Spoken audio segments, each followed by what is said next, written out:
Good morning, afternoon, and evening to all of our listeners wherever you are in the world. Welcome to the Cut the Carbon podcast, where you're linked to climate advocates from across the globe, here to let them tell their own stories on fighting the climate crisis. We talk to our guests about climate matters that matter to them and how their countries are cutting carbon emissions. I'm your host, Patricia Manarang. In our episode today, we have Joseph Danladi from Nigeria, who is also our country facilitator for Nigeria. Joseph is here to talk about reducing carbon emissions in Nigeria. Let's hear a snippet from this episode.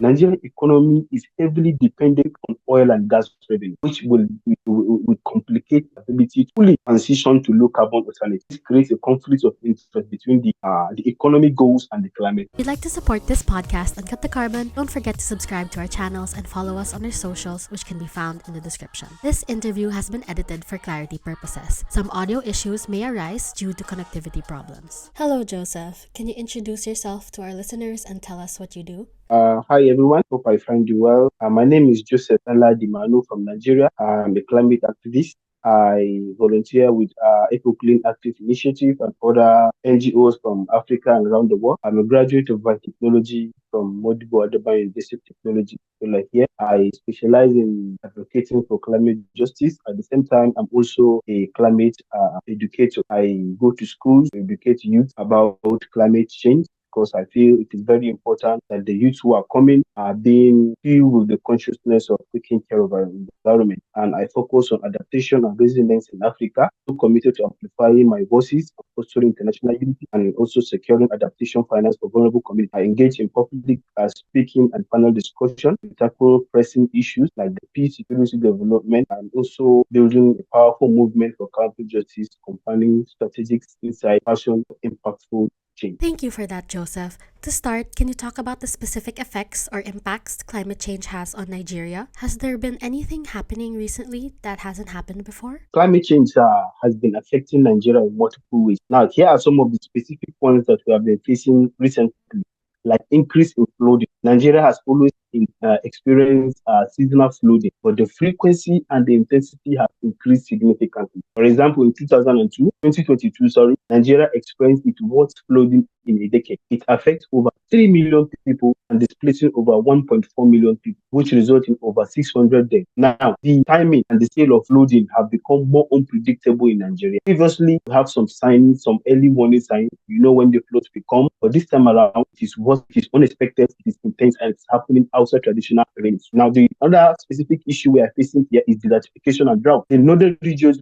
where I come from Nigeria, in like the Sahel, like the Borno and the Kano, the desert is advancing southward at a faster rate than what we used to know before. Areas in the central part of Nigeria that historically they do not suffer from drought are now experiencing prolonged spells affecting crops like maize and millet, which is very, very unusual. Now, let's talk about the heat wave and the rising temperature in Nigeria. I'm from the northern part of Nigeria. I think I'm in a better position to describe to people about heat waves in Nigeria. The temperature across the country, with some regions, especially in the northern, are experiencing above 40 degrees centigrade, which is approximately to 104 degrees Fahrenheit for extended period, not just even small, extended period, and the effect is leading to health issues like heat strokes and dehydration. Now, there's another one, changing in rainfall pattern. In Nigeria now, we hardly for you to predict the kind of crops you are going to grow and when even to harvest. The 2 distinct rainy seasons have barely been predictable for a while, but now it is becoming erratic. Now, farmers across the country, they are struggling because the traditional planting seasons are no longer reliable. The impact is on crops is there and food security is very high. Now, lastly, so because of the rising in temperature and the flooding, we have range of mosquito-borne disease and malaria and even cholera is becoming widespread. So there's an increase in flooding intensity and frequency, which makes flooding unpredictable. There's also droughts with heat waves. Livelihoods of farmers are also threatened due to unreliable planting seasons. Climate change also leads to health issues such as heat stroke and malaria. What steps are the government taking to address climate change? Are anyone's focusing on reducing carbon emissions? Nigeria has been actively engaging in climate change mitigation and adaptation. They are focusing particularly on reducing carbon emissions. Now, let me let's talk about the NDC, the National Determined Contribution. NDC targets several sectors, which include the energy, the agriculture, the forestry, waste management, even transportation. Like in terms of the renewable energy initiative, Nigeria aims to increase the share of renewable and energy mix. The target is to achieve 30% renewable energy in the electricity mix by 2030. We have the solar panel. Our government are doing very well because most of our street lights now have been replaced with solar panels. Some of the government offices, if you go now, they don't use the electricity or the fossil fuel, they use the solar panel. The gas flaring reduction also. In this program, the Nigeria is one of the largest gas flaring countries. But the government has committed to ending routine gas flaring by 2030 through the Nigerian Gas Flare Commercialization Program, which is known as NGFC. This program encourages companies to capture and utilize gas for energy instead of just flaring it, which significantly reduces carbon emissions. The transportation sectors also, Nigeria is doing well. The government is encouraging the shift from petrol compressed gases, CNG, and liquefied petroleum gas as a cleaner fuel alternative. Some youth recently, earlier this year, were taken to some countries to go and be trained how to regarding the compressed the CNG, and also efforts are underway to develop sustainable mass transit system in major cities like Lagos, Abuja, which are highly populated, and the need for the transportation system is very high. Now we have the forest and land management, which is also very important. You see, the Nigerian government is a part of the Great Green Wall, like from where I come from. This project aims to combat desertification by planting trees, restoring degraded land across the Sahel region. And if you can see, it is very wonderful, it is very beautiful, and it is helping. Also, the afforestation project, the National Afforestation Project Program, it aims to increase forest cover, which helps in carbon sequestration. The government has the target to plant millions of trees to help in sequestration of carbon in our nation. And also, is the carbon market. The Nigeria, they are exploring opportunities within the carbon credit market to incentivize emission reduction. The government is working also to establish a regulatory framework that aligns with international carbon market, including mechanism under the Article 6 of the Paris Agreement. And then this one, which interests me the most, is the public awareness and education. Now, due to the youth engagement, the government is increasing efforts to involve youth and civil society organizations in climate action, including awareness campaign, capacity building program. Yes, the government are doing that. So Nigeria focuses on reducing carbon emissions, and their NDCs touch on different sectors. There's also plans to boost renewable energy sources, which can be seen in using solar panels in the streetlights and cleaner transport. There's also initiatives to increase forest cover. Another important one is public awareness and education for the youth and civil society. You listed quite a lot, but do you think these plans are enough? Are they lacking in any areas? Oh, well, I would say while Nigeria's climate plans and policies, they demonstrate strong commitment to tackling climate change, they may not be enough to fully address the scales of the crisis. Some of the reasons, like the implementation gaps, there is a gap between implementing some of these ambitious policies on paper, like the Climate Change Act and the updated NDC. But the implementation has been inconsistent. Many projects face bureaucracy, corruption, lack of coordination between federal and state government. So the gas flare, let me give you an example. The gas flare commercialization program I just talked about, it has been around for years, but yet Nigeria remains one of the gas flaring countries globally, which is not encouraging us. Let's talk about our country over reliance on fossil fuel. Nigerian economy is heavily dependent on oil and gas revenue, which will complicate the ability to fully transition to low carbon alternatives. This creates a conflict of interest between the economic goals and the climate. We also have insufficient funds. Climate finance gap. Achieving Nigeria's climate goals require billions of dollars in investment, while the government is funding from international sources like the Green Climate. But the actual flow of the finance has been slow, often inadequate. There's a lack of domestic investment in green projects. You make people, they don't even know what the climate is all about. They don't know what carbon core is all about. They don't know what is causing the problem they're facing. We also have a limited focus on adaptation. Mitigation versus adaptation. All these is go hand in hand. So while Nigeria's policies emphasize emission reduction, adaptation efforts also lag behind. How can the people stand or withstand before and after the impact of the climate change? Given that Nigeria is already experiencing severe climate impact, the flood and the desertification, which I just mentioned, there are needs to do to be greater investment adaptation strategies to protect the flood management. This flood is a serious issue in my country. By December, many people were affected by flood. You can imagine December is a water-free month for us in the northern part of Nigeria. So the major weakness in disaster. preparedness, infrastructure resilience. Also have public engagement and awareness.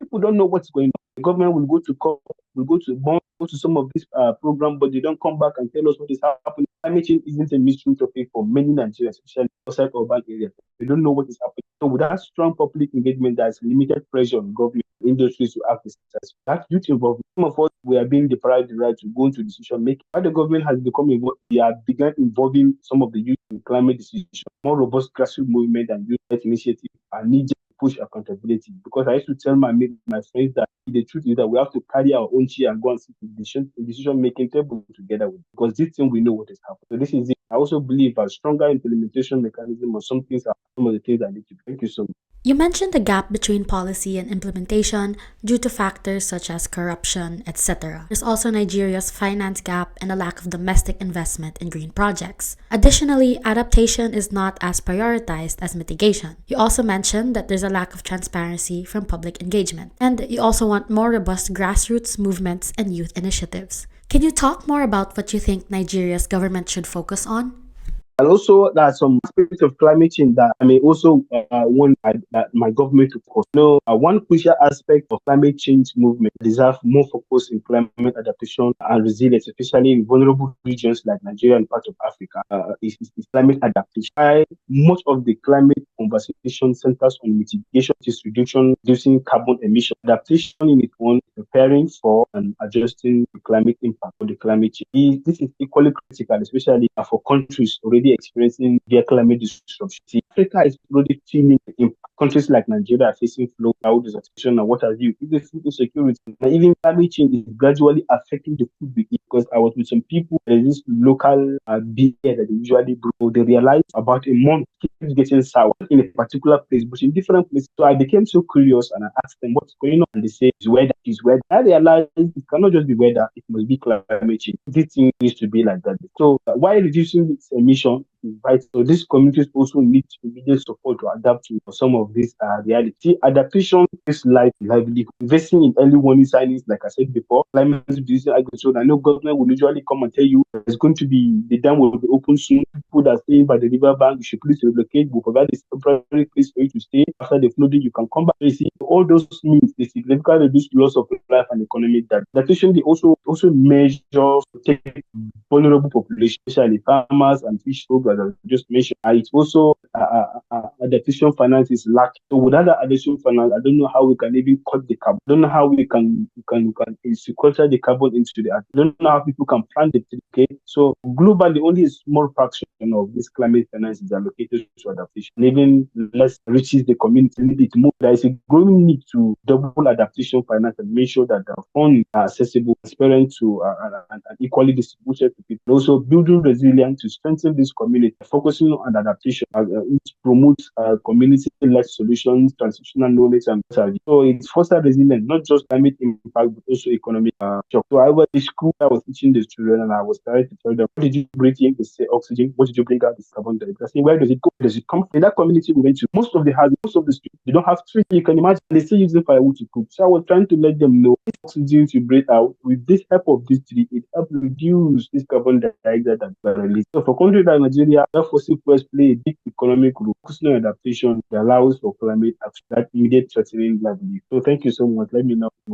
That's a great point. Adaptation methods should be further developed, especially for vulnerable areas. We need both adaptation and mitigation to fight the climate crisis. Following that, what would you say the state of climate advocacy is like in Nigeria? Is it active? Yeah, climate advocacy in Nigeria has gained significant momentum recently, driven by the increasing visibility of some climate impacts as the flooding, the desertification, and the extreme weather events. People are now their eyes is beginning to open. They begin to realize something is not right. However, the movement is still about facing both opportunity and challenge. See, some of these breakdowns of the current state of climate advocacy in Nigeria, like the growing youth-led climate movement, youth engagement. Young Nigerians here are at the forefront of climate advocacy, leveraging social media, because you see them in the social media, at the grassroots mobilization, international platforms, to push for climate action. You see, activists like some of my friends that I know here, Goodness Dixon, some of them, and other organizations, the Fridays for Future Nigeria chapter, many of them local creative initiative, they have been pivotal, linking climate change to social justice. Many of these youth are connecting climate change issue to issues like poverty, gender inequality, and human rights. And this is one of the ways to tackle this, emphasizing the need for the climate justice, like also the participation in global platforms. I was privileged to be at the COP 29 UAE. Yes, Nigerian youth are increasingly involved in global climate summits like the COP conference, and they are contributing to international dialogues on climate change. You can also talk about the civil society NGO, the active organizations in Nigeria. Some of these people, some of them are being at the forefront trying to advocate for climate justice and to cut carbon emissions. Thank you. So in Nigeria, the youth are the face of climate advocacy and action, especially on social media. That's almost always the case. Around the world, it's really the youth who is pushing for change. We also talked about the intersectionality of climate problems. Are there any Nigerian environmental groups you'd like to shine a spotlight on for our listeners? Yes, there are. Like Eco Clean Active Initiative. Yes, there are like Eco Clean Active Initiative, which is a youth-led organization that has taken upon itself to fight for climate justice, make people environmental conscious, make use of both the political, the religious, and the traditional rulers in the community to try to inculcate into people climate consciousness. So this organization goes to villages, to rural villages, to people that are vulnerable. They teach them. Some of the states in my place here, the government have given out strict rules regarding cutting down of trees. And most source of this of energy that is used to cook is either the firewood or the charcoal. But as they cut down this, they get this firewood, charcoal for their food, they make their places vulnerable to some of the climate hazard. So, Clean Active Initiative, we go to this community and train them. They are farmers. They have agricultural wood that they can use to make briquette instead of the charcoal. And the briquette is more efficient and charcoal and more environmental friendly. So we train them that this is what the government says you should not do. This is what you should do instead. Be at peace to help your health and your community. And also we form a hub where we bring them into the urban area and train them extensively about climate change and teach them skills on renewable energy and resources, how they can recycle waste within their environment. And they have many of these NGOs from the news NGO. We have the Sostival, we have the Global Initiative for Food and Ecosystem Preservation, which they focus on climate adaptation through renewable energy solutions, climate resilient agriculture, ecosystem preservation. They work closely with the local communities to implement practical solutions on climate change. We also have the Eco Clean Active Initiative, which is my organization.